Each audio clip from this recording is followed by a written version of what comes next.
चलिए वीडियो को स्टार्ट करते हैं। जैसा कि आप स्क्रीन पे देख सकते हैं 10 क्वेश्चन तक हमने पहले सॉल्व कर लिया था और अब हमारे सामने है 11वां क्वेश्चन। क्वेश्चन नंबर है 11वां। हावर्ड गार्डनर के अनुसार वह व्यक्ति जिनमें दूसरों की मंशाओं, भावनाओं और व्यवहारों को समझने व उनके साथ संबंध बनाने की क्षमता होती है, उनमें कौन सी बुद्धि होती है? तो उनमें होती है प्रकृतिवादी, अंतःवैयक्तिक या फिर अस्थानिक। तो इसका जो सही जवाब होगा वो होगा अंतर्वैयक्तिक। ठीक है, यानी कि 11वां क्वेश्चन हमारा हो गया कंप्लीट। अब बढ़ते हैं हम अपने 12वें क्वेश्चन की तरफ। 12वां क्वेश्चन हमारे सामने स्क्रीन पे दिख रहा है। ठीक है, थोड़ा सा इसको छोटा कर ले। फुल नहीं दिख रहा है क्या? फुल दिख रहा है? ठीक है, उम्मीद करो दिख रहा होगा। अब सही है। चलिए 12वां क्वेश्चन है कि जब बच्चे स्कूल में प्रवेश करते हैं, ऑप्शन ए है उन्हें अपनी मातृभाषा में बोलने की अनुमति दी जानी चाहिए क्योंकि अभिव्यक्ति महत्वपूर्ण है। स्कूल की भाषा में न बोलने पर उन पर जुर्माना लगाना चाहिए, ये तो गलत। इन्हें स्पष्ट रूप से बताया जाना चाहिए कि स्कूल की एक अलग भाषा है, उन्हें अपनी मातृभाषा में बिल्कुल भी नहीं बोलना चाहिए, ये भी गलत है। उसके आगे थोड़ा सा और बढ़ते हैं। वो लिखा गया है कि अब उनके माता पिता को घर पर भी स्कूल की भाषा का प्रयोग करने के लिए कहा जाना चाहिए, यानी कि ये BCD ये बिल्कुल गलत है। उन्हें अपनी मातृभाषा में बोलने की अनुमति दी जानी चाहिए क्योंकि अभिव्यक्ति महत्वपूर्ण है। ऑप्शन ए इसका सही हो जाएगा जवाब। 13वें क्वेश्चन की तरफ बढ़ते हैं। 13वां क्वेश्चन है लड़कों को उपहार में खेलने के लिए अक्सर कार और यांत्रिक ब्लॉक, लड़कियों को गुड़िया व चित्रकारी के संसाधन दिए जाते हैं। यह अनुपयुक्त प्रथा क्या दर्शाती है? जेंडर स्थिरता? नहीं। जेंडर समता? ये भी गलत है। जेंडर पक्षपात? ये बिल्कुल करेक्ट आंसर हो जाएगा कि जेंडर पक्षपात यानी जेंडर पक्षपात को दर्शाता है।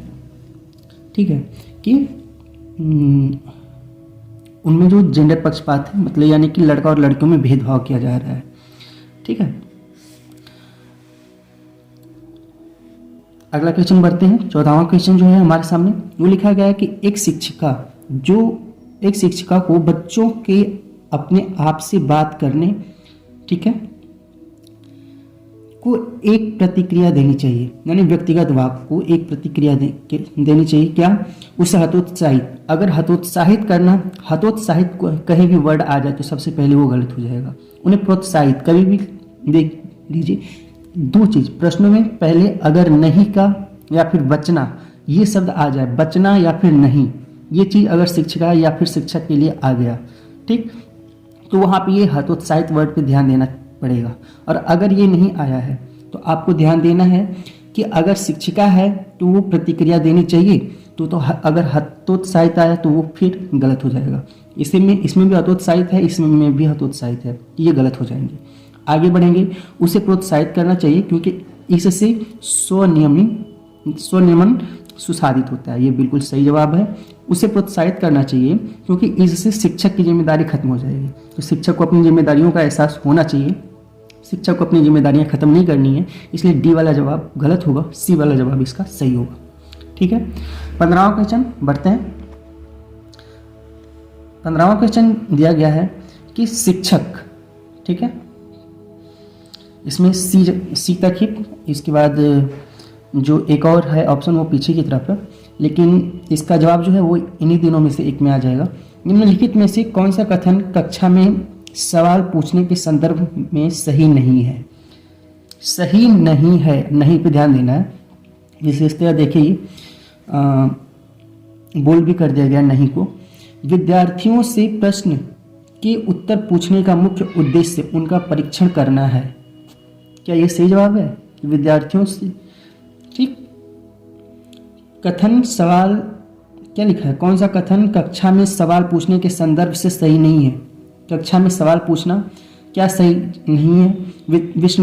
विश्लेषणात्मक प्रश्न पूछने से विद्यार्थियों को समालोचन चिंतन में मदद मिलती है, ये बिल्कुल सही जवाब है।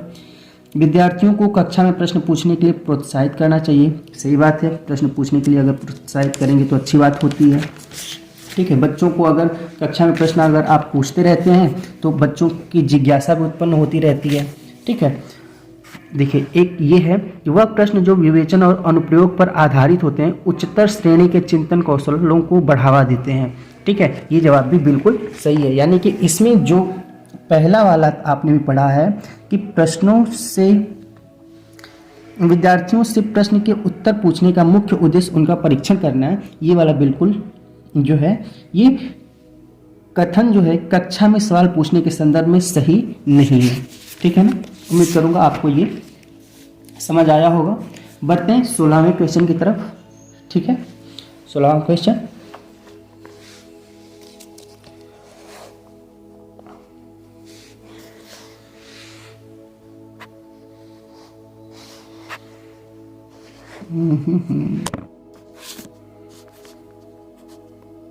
ठीक है, दिख रहा है, दिख रहा है। देखिए, 16वां क्वेश्चन लिखा गया है कि समावेशी शिक्षा में लिए निम्न, ये में नहीं होगा, यहाँ पे के होगा, समावेशी शिक्षा के लिए। ठीक है, निम्न में से कौन सहायक है? विद्यार्थियों के बीच प्रतिस्पर्धा की भावना, लचीला पाठ्यक्रम और अनम्य स्कूल कैलेंडर, विद्यार्थियों की आवश्यकता के अनुसार उचित आवास, ये सबसे सही करेक्ट जवाब होगा। सख्त शिक्षक केंद्रित शिक्षा शास्त्र, तो सी वाला इसका जवाब जो होगा वो सही है। विद्यार्थियों के बीच प्रतिस्पर्धा की भावना जो है ये भी ठीक ही ठाक है लगभग। लचीला पाठ्यक्रम और अनम्य स्कूल कैलेंडर, कि ये अनम्य स्कूल कैलेंडर की भावना तो हम नहीं मान सकते, लेकिन लचीला पाठ्यक्रम, तो ये अगर लचीला पाठ्यक्रम रहेगा उनके लिए तो ये भी एक प्रकार से लगभग सही होगा, लेकिन बिल्कुल करेक्ट हम नहीं कह सकते, क्योंकि लचीला पाठ्यक्रम हर बच्चों की जो सोचने की क्षमता होती है वो अलग अलग होती है। ठीक है ना, कोई अच्छा खासा, कोई तेज भी होता है, कोई उसी में नर्म भी होता है। तो जो लचीले बच्चे होते हैं, जो जिनका मतलब जो दिमाग होता है वो उस लेवल पे काम नहीं कर सकता है। ठीक है, तो उनके लिए तो ये लचीला पाठ्यक्रम ठीक है, लेकिन जो मतलब उसी उम्र के होकर के भी उससे थोड़ा सा ज़्यादा आगे बढ़ कर के सोच लेते हैं, उनके लिए ये पाठ्यक्रम थोड़ा सा सही नहीं होता है। ठीक है ना, तो ये लचीला पाठ्यक्रम भी एक तरफ से यहाँ से हो जाएगा। अब सख्त शिक्षक, अब जो शिक्षक है वो सख्त होगा तो तब तो वो गलत है। शिक्षक का मतलब टीचर, टीचर अगर लचीला होगा तो अच्छी बात है। ठीक है ना, टीचर को हमेशा नर्म होना चाहिए शिक्षक को। तो विद्यार्थियों की आवश्यकता के अनुसार पहले उचित आवास की जरूरत होती है।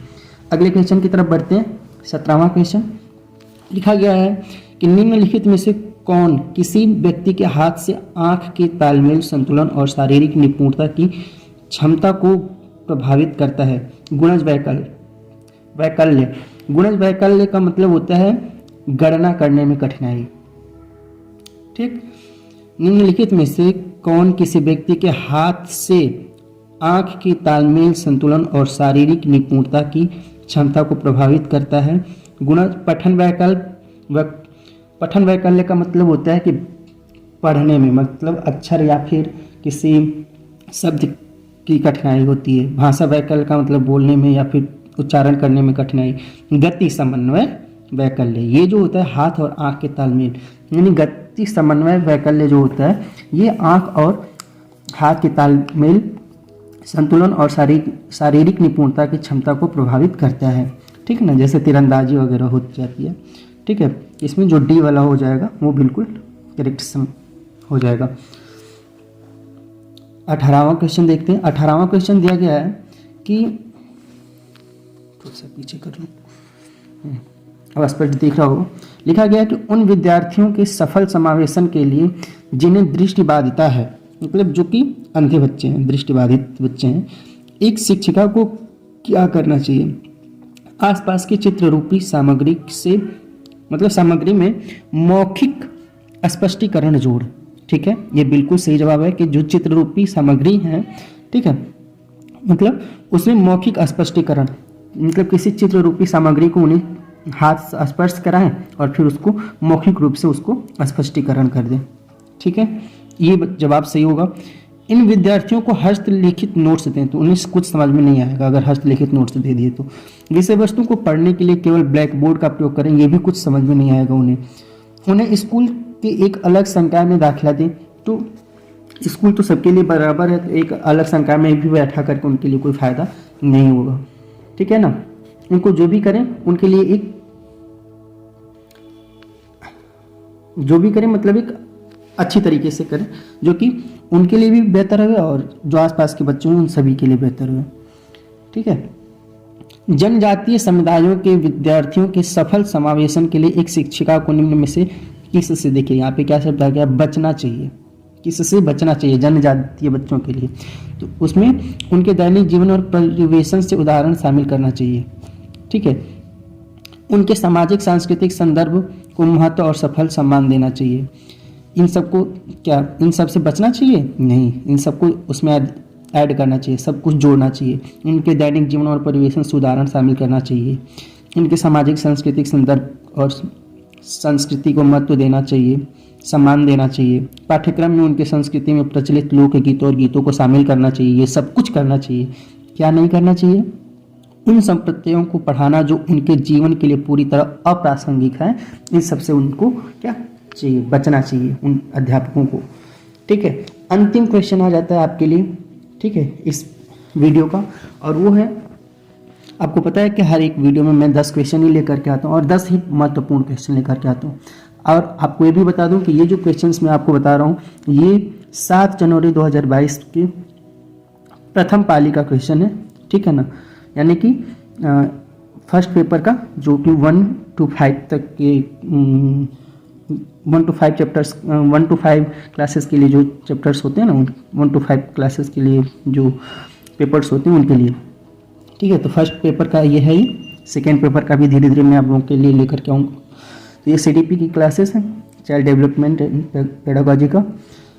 तो 20वां क्वेश्चन देखते हैं, निम्नलिखित में से कौन सा विकल्प दी गई दिव्यांगता और संबंधित विद्यार्थियों के समावेशन हेतु यथोचित संयोजन रणनीति का सही युग्म है? ध्यान, न्यूनता, अतिक्रियाशीलता, विकास, लंबी अवधि की फिल्में दिखाएं, ये गलत है। स्वलीनता, जितना हो सके एक ही समय सारणी, ये बिल्कुल सही जवाब है। दिव्यांगता और संबंधित विद्यार्थियों के समावेशन हेतु यथोचित संयोजन रणनीति का सही युग्म क्या है? स्वलीनता, जितना हो सके एक ही समय सारणी। पठन वैकल्प, जिसको पहले ही मैंने बता दिया, पठन वैकल्प का मतलब क्या होता है? पठन वैकल्प जिसको कि गुणज वैकल्प भी कहते हैं। गुणज वैकल्प और पठन वैकल्प एक ही होता है, जटिल गणना पर आधारित प्रश्न थे। ठीक है। ये वाकवादिता मतलब भाषावादिता, मूल्यांकन और केवल मौखिक रूप से स्वीकार करें। तो इसमें जो बी वाला होगा वो बिल्कुल सही जवाब हो जाएगा। इस तरीके से यहाँ पे हमारे ये 20 क्वेश्चन होते हैं कंप्लीट। मिलते हैं अगली वीडियो में कुछ नए टॉपिक्स के साथ, या फिर हो सकता है CDP की 30वें क्वेश्चन, मतलब 30 क्वेश्चन को कंप्लीट कर लिया जाएगा। 20 क्वेश्चन कंप्लीट हो गए इन 2 वीडियो में। आज का ये दूसरा पार्ट है। और आपको फिर से मैं बता दूं, 7 जनवरी 2022 का ये चैप्टर क्लासेस में करा रहा हूँ अभी। ठीक है। फिर आने वाले टाइम में फिर अगले को लेकर के आऊँगा, किसी और पेपर को सॉल्व कराऊँगा आप सब लोगों को। ठीक है। 10-10 क्वेश्चंस को ही सॉल्व कराता जाऊँगा मैं। ठीक है। हर एक वीडियो में मेरी 10 क्वेश्चंस होंगे। मिलते हैं अगली वीडियो में, तब तक के लिए नमस्कार, bye bye and thank you. Channel पर नए तो चैनल को सब्सक्राइब करके बेल आइकन प्रेस कर लीजिए।